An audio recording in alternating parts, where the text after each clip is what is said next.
Hello student, कैसे हो आप लोग? कैसी चल रही है आज आपकी पढ़ाई? बढ़िया। आज अपन टॉपिक लेके आते हैं। पहले वाली क्लास में जो केमिकल प्रॉपर्टीज पढ़ रहे थे, मैक्सिमम जो रासायनिक गुणधर्म हैं एथेनॉल के और एसिटिक अम्ल के, जिसमें अपन केमिकल रिएक्शन रासायनिक अभिक्रियाएं पढ़ रहे थे। आज नेक्स्ट है अनेक प्रकार की रिएक्शन का आज अपन जिक्र करते हैं। देखते हैं सबसे पहला टॉपिक क्या है। आज बोर्ड पे ध्यान दीजिए, अल्कोहल या फिर एथेनॉल। अल्कोहल का सामान्य सूत्र होता है ROH। क्या होता है? ROH। इसमें सामान्य ग्रुप क्या है? कौन सा ग्रुप जुड़ा हुआ है? OH group. इसे सामान्य रूप से पेय पदार्थों के अंदर अगर इस्तेमाल किया जाता है, जो पीने के लिए, ठीक है, दारू के रूप में, तो किस रूप में उपयोग किया जाता है? C2H5OH।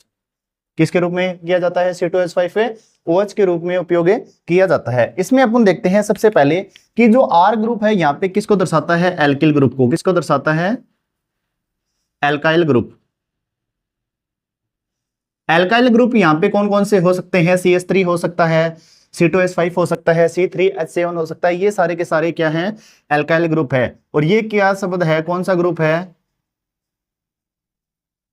एल्कोहल। कौन सा ग्रुप है? एल्कोहल। एल्कोहल ग्रुप है, इसका मतलब है कौन सा ग्रुप प्रेजेंट है? OH group. और यहाँ पे जो पेय पदार्थों के रूप में इसका इस्तेमाल किया जाता है, पेय पदार्थों में, पेय पदार्थों के रूप में अल्कोहल का किस रूप में उपयोग किया जाता है? एथेनॉल के रूप में उपयोग किया जाता है, जिसे बोलते हैं एथाइल अल्कोहल। क्या बोलते हैं? Ethyl alcohol. ठीक है, या फिर एथेनॉल भी बोला जाता है। एथाइल अल्कोहल या फिर एथेनॉल, दोनों एक ही बात होती है। C2H5OH एथेनॉल के नाम से जाना जाता है। तो ध्यान रखना, पेय पदार्थों के रूप में अल्कोहल का किस रूप में उपयोग किया जाता है? क्वेश्चन आ जाए तो ध्यान रखना C2H5OH के रूप में। और अल्कोहल में कौन सा ग्रुप उपस्थित होता है? OH ग्रुप उपस्थित होता है। और अल्कोहल का अगर सामान्य सूत्र आपसे पूछ ले तो क्या होता है? ROH, जिसमें R यहाँ पे दर्शाता है एल्किल ग्रुप को। एल्किल ग्रुप मतलब कोई सी भी हाइड्रोकार्बन है, CH3 है, C2H5 है, C3H7 है, इस प्रकार के हाइड्रोकार्बन। तो नेक्स्ट देखिए जरा, नेक्स्ट वाला अपने पॉइंट कौन सा है? एथेनोइक अम्ल। कौन सा है? एथेनोइक अम्ल। अगर एथेनोइक अम्ल की बात करते हैं तो सबसे पहले एथेनोइक अम्ल, तो इसका जनरल फॉर्मूला होता है CH3COOH। क्या होता है? CH3COOH। इसे बोलते हैं एथेनोइक अम्ल, क्योंकि यहां पे कौन सा ग्रुप प्रेजेंट है? कार्बोक्सिलिक अम्ल। कार्बोक्सिलिक अम्ल ग्रुप प्रेजेंट है। अगर कार्बोक्सिलिक अम्ल ग्रुप प्रेजेंट है यहाँ पे, तो इसका मतलब इसका अनुलग्न क्या लगता है? Oic acid. क्या लगता है? Oic acid. कार्बोक्सिलिक अम्ल का एक सामान्य नाम एसिटिक अम्ल बोलते हैं। क्या बोलते हैं? एसिटिक एसिड बोला जाता है। तो ध्यान रखना, सामान्य नाम से पूछ ले, एसिटिक अम्ल बोला जाता है। 2 से 3% जो एसिटिक एसिड होता है उसे बोलते हैं सिरका। 2 से 3% को क्या बोलते हैं? सिरका। 2 से अगर 3% हो उपस्थित तो उसे बोला जाता है सिरका। ध्यान रखना, ये छोटे छोटे जनरल क्वेश्चन है जो एनसीईआरटी के हैं। इसके बाद में केमिकल प्रॉपर्टीज आती है अल्कोहल की। अल्कोहल की केमिकल प्रॉपर्टीज में सबसे पहले अपन देखते हैं कौन कौन सी केमिकल प्रॉपर्टीज के अंदर कौन कौन से उत्प्रेरक हैं। उत्प्रेरक क्या होते हैं? जो रासायनिक अभिक्रिया को पूर्ण करवाते हैं, केमिकल रिएक्शन में पार्टिसिपेट नहीं करते, हालांकि वे क्या करते हैं? केमिकल रिएक्शन को पूर्ण करते हैं स्टूडेंट। तो आज अपन देखते हैं सबसे पहली है निर्जलीकरण अभिक्रिया। कौन सी अभिक्रिया? निर्जलीकरण। और किसकी निर्जलीकरण अभिक्रिया पढ़ रहे हैं? एथेनॉल की या फिर अल्कोहल की। जब अल्कोहल CH3 CH2 और OH उसको एसिड की उपस्थिति में, अम्ल की उपस्थिति में H2SO4 के रूप में काम में लेंगे, अम्ल के रूप में। और कितना डिग्री? 443 केल्विन। 443 केल्विन तापमान पर जब अल्कोहल को H2SO4 मतलब सल्फ्यूरिक अम्ल की उपस्थिति में गर्म किया जाता है तो यहां पे क्या बनता है? एक एल्कीन बन के आती है। क्या बन के आती है? एल्कीन, मतलब एथीन बन के आती है। अगर एथीन यहाँ पे बन के आती है तो यहाँ पे देखिए, यहाँ पे जो H+ आयन है ये क्या करेगा?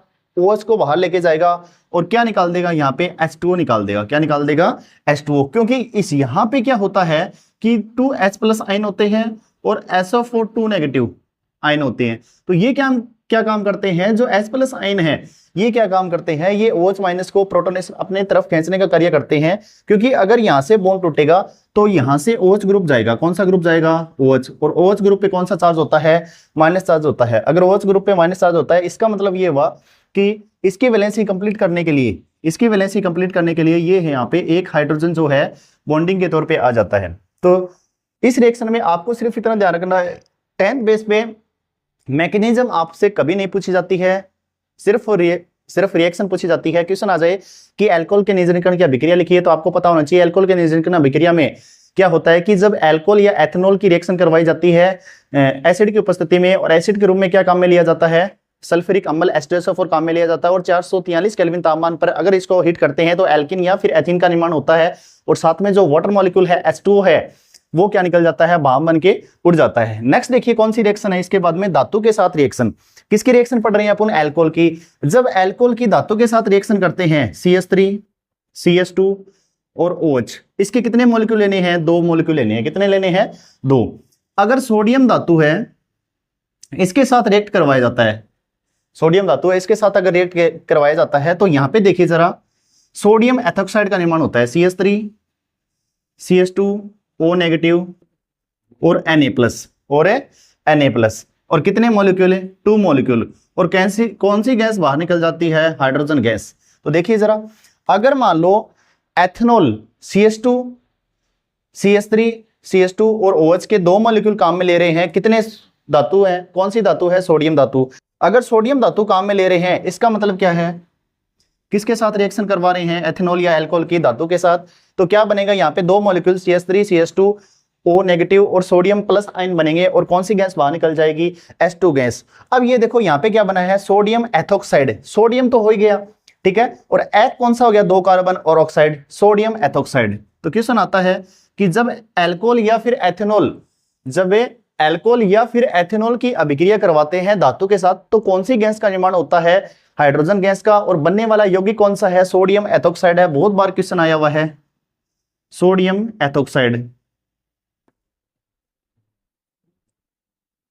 एथोक्साइड, ये इंग्लिश में ही नामकरण होते हैं, हिंदी में आपकी सुविधा के लिए लिख रहा हूं। इसके बाद में देखो एथेनोइक अम्ल से एस्टर का निर्माण। एथेनोइक अम्ल क्या है, अभी पढ़ा था कि जब कोई भी एल्किल ग्रुप जैसे CH3 ग्रुप है वो कार्बोक्सिलिक समूह के साथ जुड़ा हुआ होता हो तो वो कहलाता है एथेनोइक अम्ल, या फिर इसे बोलते हैं एसिटिक अम्ल।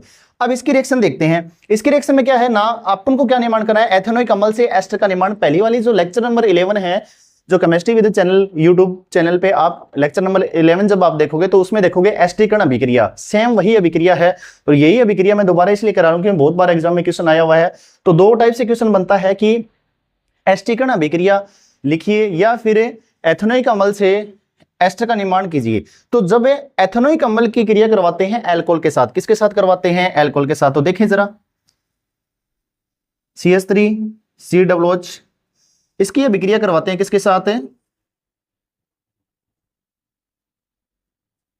CH3 CH2 OH, अल्कोहल के साथ करवाते हैं। किसकी उपस्थिति में करवा रहे हैं, एसिड की उपस्थिति में। अगर एसिड की उपस्थिति में एथेनोइक अम्ल की अल्कोहल के साथ अभिक्रिया करवा रहे हैं तो ध्यान रखना, सबसे पहले क्या होता है कि जो बॉन्ड टूटते हैं वो कहां से टूटते हैं, एक यहां से क्या जाएगा, H+ आयन जाएगा, एक यहां से क्या जाएगा, H+ आयन जाएगा, और यहां से क्या जाएगा, कौन सा आयन जाएगा, OH- आयन जाएगा। तो यहां पे देखो क्या बच गया है, CH3 COO बच गया, जिसे COO को बोलते हैं एस्टर। क्या बोलते हैं, एस्टर। तो यहां पे देखो प्रोडक्शन में बन के क्या आता है अपने पास से, एक साथ लिखते हैं इसको और इसको एक साथ लिखते हैं।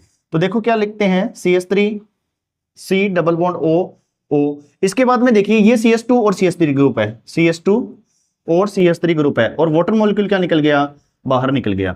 अब यहां पे देखिए ये जो ग्रुप बना है आपके साथ में, ये क्या है, एस्टर। ये क्या है, एस्टर का निर्माण हुआ है। और ये किस प्रकार का एस्टर है, असम्मित एस्टर है। क्योंकि अब देखो सम्मित और असम्मित एस्टर क्या है, मान लो एक जो एस्टर है, ये मान के चलो एस्टर है पूरा का पूरा, ठीक है, COO है। इसके साथ में मान लो इस साइड के अंदर एक है CH3 ग्रुप जुड़ा हो, और इस साइड के अंदर भी क्या जुड़ा हुआ हो, CH3 ग्रुप जुड़ा हो। इस दोनों तरफ से एक समान ग्रुप जुड़े हुए हो, एक समान एल्किल ग्रुप जुड़े हो, तो उसे बोलते हैं सम्मित एस्टर। क्या बोलते हैं, सम्मित एस्टर। अब इसके अंदर देखो एक तरफ तो जुड़ा हुआ है C2H5 और एक तरफ जुड़ा हुआ है CH3, मतलब अलग अलग भिन्न भिन्न प्रकार के एल्किल ग्रुप यहाँ पे एस्टर के दोनों तरफ से दोनों साइड में जुड़े हुए हैं, जिसे बोलते हैं असम्मित एस्टर। इस बात का ध्यान रखिए। तो ध्यान रखना किसका निर्माण होता है, यहाँ पे असम्मित एस्टर का निर्माण होता है। और यही असम्मित एस्टर है कौन सी अभिक्रिया कहलाती है, साबुनीकरण। क्वेश्चन आ जाए कि साबुनीकरण अभिक्रिया किसे कहते हैं, अभिक्रिया द्वारा स्पष्ट कीजिए। तो आप क्या बता दोगे साबुनीकरण अभिक्रिया को, कि जब अल्कोहल या फिर एथेनॉल उसकी रिएक्शन करवाते हैं एसिटिक अम्ल के साथ, किसकी उपस्थिति में, एसिड की उपस्थिति में, तो एस्टर का निर्माण होता है, जिस अभिक्रिया को बोला जाता है साबुनीकरण अभिक्रिया। इसके बाद में नेक्स्ट रिएक्शन देखो, साबुनीकरण रिएक्शन। साबुनीकरण रिएक्शन में क्या है, ऊपर वाली रिएक्शन देखो सबसे पहले। अब देखो साबुनीकरण रिएक्शन में ये प्रोडक्शन बना है, तो इसका मतलब साबुनीकरण अभिक्रिया में कौन सा रिएक्टेंट काम में आएगा, असमित एस्टर काम में आएगा। कौन सा आएगा, असमित एस्टर, क्योंकि अपने एथेनिक अम्ल से किसका निर्माण किया है, एस्टर का। और असमित एस्टर का उपयोग किस में किया जाता है, साबुनीकरण अभिक्रिया में। किस अभिक्रिया में किया जाता है, साबुनीकरण अभिक्रिया में। तो एक बार क्लियर कर देते हैं अपन, क्योंकि नेक्स्ट अपन ने पूछ रखा है साबुनीकरण अभिक्रिया। तो नेक्स्ट देखिए साबुनीकरण अभिक्रिया क्या है, जब असमित एस्टर का, जब असमित एस्टर की अभिक्रिया करवाई जाती है कोई क्षारक के साथ, NaOH के साथ, तो यहाँ पे एथेनोइक अम्ल और एसिटिक अम्ल का निर्माण होता है, जिसे क्या बोलते हैं, साबुनीकरण अभिक्रिया बोलते हैं। ध्यान रखना दोस्तों कि जब एथेनोइक अम्ल से एस्टर का निर्माण कर रहे थे तो किसका उपयोग कर रहे थे, एसिटिक अम्ल का। अल्कोहल के साथ रिएक्शन करवा रहे थे अम्ल की उपस्थिति में, तो असमित एस्टर बन रहा था, जिसे नाम दे दिया गया एस्टीकरण अभिक्रिया। कौन सी अभिक्रिया दे दिया गया, एस्टीकरण अभिक्रिया। और इस एस्टीकरण अभिक्रिया के अंदर, इस एस्टीकरण अभिक्रिया के अंदर, यहां पे देखो एस्टीकरण अभिक्रिया लिख रहा हूं, एस्टीकरण अभिक्रिया, ये कौन सी अभिक्रिया है, एस्टीकरण अभिक्रिया। अब इस एस्टीकरण अभिक्रिया में असमित एस्टर का निर्माण हो रहा है। इस असमित एस्टर का किस में काम में लेते हैं, साबुनीकरण अभिक्रिया में।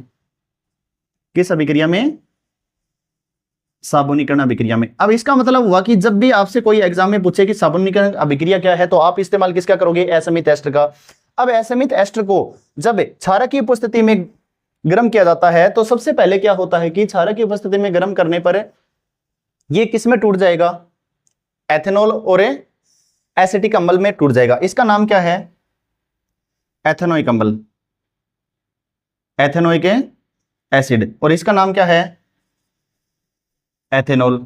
एग्जाम में ध्यान रखना कि कोई भी आप रिएक्शन पार्ट लिखो तो उसके नीचे आप नाम लिखोगे, जैसे इसका क्या है, एथेनॉल, ठीक है, और इसका भी एथेनॉल नाम है, ठीक है। इसका क्या है, एथेनोइक अम्ल लिख दिया, इसका एथेनॉल। अब इसके बाद में सेकंड रिएक्शन देखो, सेकंड रिएक्शन में क्या है, साबुनीकरण अभिक्रिया। साबुनीकरण अभिक्रिया में किसका उपयोग किया जाता है, असमित एस्टर का। असमित एस्टर यहाँ पे क्या है, CH3, C double bond O, O CH2 और CH3, इसका इस्तेमाल करते हैं। असमित एस्टर को जब क्षारक की उपस्थिति में रिएक्ट करवाया जाता है, अभिक्रिया करवाई जाती है, तो क्या बनता है, CH3 CH2 OH, और क्या बनता है, CH3 COOH बनता है, ठीक है। मतलब एथेनॉल और एथेनोइक एसिड का निर्माण होता है, जिसे कहते हैं साबुनीकरण अभिक्रिया। क्या कहते हैं, साबुनीकरण अभिक्रिया। यहां पे लिख रहा हूं साबुनीकरण अभिक्रिया,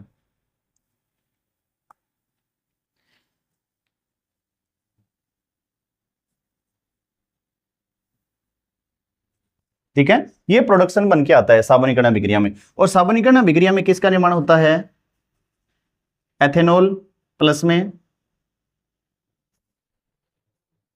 एथेनोइक एसिड, एथेनॉल प्लस में एथेनोइक एसिड का निर्माण होता है। इसके बाद में नेक्स्ट रिएक्शन देखिए, अपमार्जक। अपमार्जक में किस उत्प्रेरक का उपयोग किया जाता है, 3 मोल NaOH का। क्वेश्चन आता है कि साबुनीकरण या फिर साबुनीकरण अभिक्रिया में किस उत्प्रेरक का उपयोग किया जाता है, NaOH का। अपमार्जक में किसका उपयोग किया जाता है, 3 मोल NaOH का। तो ध्यान रखना, साबुनीकरण अभिक्रिया जो है वो मोस्ट इंपोर्टेंट अभिक्रिया है, जो किससे बन के आई है, एस्टीकरण अभिक्रिया से बन के आई है। जब असमित एस्टर का उपयोग एक क्षारक की उपस्थिति में किया जाता है, तो एथेनोइक अम्ल और अल्कोहल का निर्माण होता है, जिसे एथेनॉल के नाम से जाना जाता है। इस अभिक्रिया को क्या कहते हैं, साबुनीकरण अभिक्रिया। और एस्टर निर्माण की अभिक्रिया में क्या होगा कि जब एथेनॉल और एसिटिक अम्ल या फिर एथेनोइक अम्ल का निर्माण में कोई भी एक क्या काम में लेते हैं, एसिड काम में लेते हैं, तो असमित एस्टर का निर्माण होता है, जिस अभिक्रिया को कहा जाता है एस्टीकरण अभिक्रिया। तो दोनों सिमिलर है। अगर एक रिएक्शन आपको याद हो गई, अगर ये रिएक्शन याद हो गई आपको, एस्टीकरण अभिक्रिया, तो असमित एस्टर का निर्माण होता है। और यही असमित एस्टर का जब क्षारक की उपस्थिति में क्रिया करवाई जाती है, तो एथेनॉल एथेनोइक अम्ल का निर्माण होता है। तो दोनों अपोजिट रिएक्शन है। इसके बाद में आता है अपमार्जक। अपमार्जक में किसका उपयोग किया जाता है, स्टेरिन वसा। किसका उपयोग किया जाता है, स्टेरिन वसा। और जब स्टेरिन वसा क्या होती है कि जब कोई भी एल्किल ग्रुप के साथ है, कोई एस्टर समूह जुड़ा हो और उसके साथ में C17H35 मॉलिक्यूल 3 मोल हो और उसके साथ में क्या हो, NaOH हो, तो ये किसका निर्माण कर रहा है, एक स्टेरिन वसा का निर्माण कर रहा है। जब इसको बेस के साथ में गर्म किया जाता है तो सोडियम सिट्रेट बनाता है और ग्लिसरॉल बनाता है। क्या बनाता है? ग्लिसरॉल। और वही ग्लिसरॉल क्या होता है कि हमारे जो कपड़े हैं उनकी गंदगी को बाहर करने का कार्य करता है। देखिए रिएक्शन में, देखिए सबसे पहले है स्टेरिन वसा। अब स्टेरिन वसा क्या होती है कि देखो सबसे पहले CH2 C double bond O C17H35, 3 बार लिखेंगे इसको क्योंकि 3 मोल काम में ले रहे हैं। कितने मोल काम में ले रहे हैं? 3। C17H35, इसी के साथ में CH2 C double bond O C17H35, और इसकी रिएक्शन करवाते हैं किसके साथ है? 3 मोल NaOH के साथ। किसके साथ करवाते हैं? 3 मोल NaOH के साथ। अब यहाँ पे देखो सबसे पहले बॉन्ड टूटेगा तो यहाँ से टूटेगा, ध्यान रखना, याद करने का तरीका है ये। कहां से टूटेगा? यहाँ से। तो ये CH2 ग्रुप किसके साथ टूट जाएगा? एक OH के साथ। यहाँ पे क्या है? Na प्लस है और OH माइनस है। और OH माइनस किसके साथ जुड़ जाएगा? एक CH2 के साथ। एक CH2 के साथ OH ये जुड़ जाएगा, एक CH2 के साथ ये। इसका निर्माण कर देगा ग्लिसरॉल का। अब ये जो कंपाउंड बना है 3 मोल है, देखो 1 2 3, 3 हो गए, और 3 बार सेम ही लिखे हुए हैं तो एक साथ लिख देते हैं 3 C17H35 COONA। इसे बोलते हैं सोडियम सिट्रेट। क्या बोला जाता है? Sodium citrate. Sodium citrate. और इसके साथ में किसका निर्माण हुआ है? ग्लिसरॉल का। CH2OH CH2OH और CH2OH। ठीक है,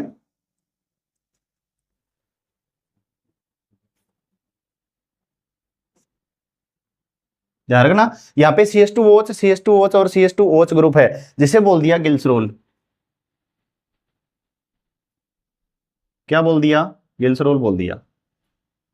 तो आज की क्लास में अपन ने क्या देखा है कि अनेक प्रकार की केमिकल प्रॉपर्टीज है वो देखिए, जिसके अंदर क्या है कि कौन कौन सी रिएक्शन है। सबसे पहले देखो एल्कोहल या एथेनॉल, जिसका सामान्य सूत्र एल्कोहल का क्या होता है? ROH होता है, जिससे कौन सा ग्रुप प्रेजेंट है? OH ग्रुप प्रेजेंट है। R का मतलब यहाँ पे एल्किल ग्रुप। एल्किल ग्रुप का मतलब यहाँ पे है कौन कौन से समूह प्रेजेंट है? CH3 भी हो सकता है, C2H5 भी हो सकता है। ठीक है, और एल्कोहल ग्रुप है मतलब OH ग्रुप है। इसका उपयोग पेय पदार्थों के रूप में किया जाता है, और पेय पदार्थ के रूप में एल्कोहल किस रूप में लेते हैं? एथेनॉल के रूप में। तो इस बात का ध्यान रखना। ठीक है, इसके बाद में आते हैं निर्जलीकरण अभिक्रिया। निर्जलीकरण अभिक्रिया किसकी पढ़ रही है? एल्कोहल या एथेनॉल की। तो क्वेश्चन आ सकता है निर्जलीकरण अभिक्रिया में किस उत्प्रेरक का उपयोग किया जाता है? सल्फ्यूरिक अम्ल H2SO4 का। कितना तापमान? 443 केल्विन तापमान। ये क्वेश्चन आया हुआ है। इसके बाद में क्वेश्चन आ जाता है कि निर्जलीकरण अभिक्रिया लिखिए, तो आप लिखोगे जब एथेनॉल की अभिक्रिया सल्फ्यूरिक अम्ल 443 केल्विन तापमान पे गर्म करते हैं तो एल्कीन या फिर एथीन का निर्माण होता है, जिसे कहते हैं निर्जलीकरण अभिक्रिया। और आपको रिएक्शन है यहाँ पे लिखनी होगी। इसके बाद में क्वेश्चन आता है कि एथेनॉल से एथीन बनाइए। तीसरे टाइप का क्वेश्चन आता है कि आपको रिएक्टेंट दे देंगे, CH3 CH2OH दे देंगे और ये उत्प्रेरक दे देंगे। आपको क्वेश्चन पूरी कंप्लीट करनी होगी और अभिक्रिया का प्रकार पूछ लेंगे। ठीक है, या फिर ये इतने अभिकारक और उत्प्रेरक देखे क्वेश्चन मार्क लगा के अभिक्रिया का प्रकार पूछ लेंगे। इसके बाद में आता है एल्कोहल का धातु के साथ अभिक्रिया। जब एथेनॉल की अभिक्रिया धातु के साथ करवाते हैं तो कौन सी गैस बनती है? H2 gas. पहले टाइप का क्वेश्चन। दूसरे टाइप का क्वेश्चन बनता है कि कौन सा प्रोडक्ट बनता है? सोडियम एथोक्साइड बनता है। ठीक है, इसके बाद में एथेनोइक अम्ल से एस्टर का निर्माण करना है। एथेनोइक अम्ल से एस्टर का निर्माण करना है तो कौन से उत्प्रेरक का उपयोग किया जाता है? एक एसिड का उपयोग किया जाता है। तो सबसे पहले देखो जब एस्टीकरण अभिक्रिया के अंदर किसका निर्माण हो रहा है? इसको ऐसे याद रखो एस्टीकरण अभिक्रिया को। एस्टीकरण अभिक्रिया में किसका निर्माण हो रहा है? एस्टर का। एस्टर के निर्माण के लिए कौन सा उत्प्रेरक काम में लेते हैं? एसिड काम में लेते हैं। जब एथेनॉल की अभिक्रिया किसके साथ करवाते हैं? एथेनोइक अम्ल मतलब एसिटिक अम्ल से करवाते हैं एसिड की उपस्थिति में, तब इस अभिक्रिया में एस्टर का निर्माण होता है और साथ में क्या निकल जाती है? H2 मॉलिक्यूल है वो निकल जाता है, जिस अभिक्रिया को क्या बोलते हैं? एस्टीकरण अभिक्रिया। एथेनोइक अम्ल से एस्टर का निर्माण करना है तो एथेनोइक अम्ल प्लस एथेनॉल की अभिक्रिया करवाते हैं एसिड की उपस्थिति में, तो असमित एस्टर का निर्माण होता है। और जिस एस्टर का निर्माण हो रहा है तो कौन सी अभिक्रिया है? एस्टीकरण अभिक्रिया है। एस्टीकरण अभिक्रिया में किसका निर्माण होता है? प्रोडक्शन में एस्टर का निर्माण होता है। ठीक है, अब यही एस्टर क्या है? असमित प्रकार का है। जब असमित प्रकार है तो उसकी क्षारक के साथ अभिक्रिया करवाते हैं। किसके साथ है? क्षारक के साथ। और क्षारक के साथ अभिक्रिया करवा रहे हैं तो कौन सी अभिक्रिया कहलाएगी? सावनीकरण अभिक्रिया। ध्यान रखना, सावनीकरण अभिक्रिया में कौन सा उत्प्रेरक काम में लेते हैं? क्षारक। और क्षारक के रूप में क्या लेते हैं? सोडियम हाइड्रोक्साइड NaOH काम में लेते हैं। जब असमित एस्टर को क्षारक की उपस्थिति में हीट किया जाता है तो क्या बनता है? एथेनॉल और एथेनोइक अम्ल। इस अभिक्रिया को बोलते हैं साबुनीकरण अभिक्रिया। इसके बाद में आता है अपमार्जक। अपमार्जक में देखो ये क्या है? अपमार्जक में स्टेरिन वसा। स्टेरिन वसा। जब स्टेरिन वसा का सूत्र क्या होता है? CH2 COO C17H35। 3 मोल है, कितने मोल है 3, 1 2 3। जब 3 मोल स्टेरिन वसा का 3 मोल क्षारक के साथ रिएक्शन करवाई जाती है तो सोडियम सिट्रेट बनता है, साथ में ग्लिसरॉल बनता है। जिस अभिक्रिया को बोलते हैं अपमार्जक अभिक्रिया। क्या बोलते हैं? अपमार्जक अभिक्रिया। कुछ बुक में आपको मिलेगी ये साबुनीकरण अभिक्रिया का जो मैकेनिज्म पार्ट होता है उसके अंदर मिलेगा। तो ध्यान रखना, एक क्वेश्चन आता है कि साबुन अपमार्जक में अंतर बताइए। तो अपमार्जक में किस प्रकार की वसा का उपयोग किया जाता है? स्टेरिन वसा का उपयोग किया जाता है, ठीक है। और साबुनीकरण में किसका उपयोग किया जाता है? असमित एस्टर का उपयोग किया जाता है। ये क्या होती है? जो प्रदूषक होती है, कौन है? अपमार्जक। बल्कि साबुन जो है वो प्रदूषक नहीं होती है। तो इस बात का ध्यान रखना। ये अंतर आपसे कम से कम 4 पूछे जाएंगे जो एनसीईआरटी में दिए गए हैं। तो आपको रिएक्शन के अंदर क्या ध्यान रखना है? मैक्सिमम उत्प्रेरक ध्यान रखना है, किससे क्या बन रहा है। तो इस टाइप के क्वेश्चन बहुत बार एग्जाम में आते हैं। बहुत अच्छा कंसेप्ट है। इसी साल इस टॉपिक से 100% 1 या 2 क्वेश्चन आने की संभावना है जो हर साल रहती है। तो इसी के साथ अगर आपको वीडियो अच्छी लगी हो तो लाइक शेयर सब्सक्राइब कीजिए। इसी तरीके से मेहनत करते रहिए, निरंतर मेहनत करते रहिए और कॉन्फिडेंट के साथ प्रैक्टिस करते रहिए, ठीक है। तो थैंक यू, धन्यवाद।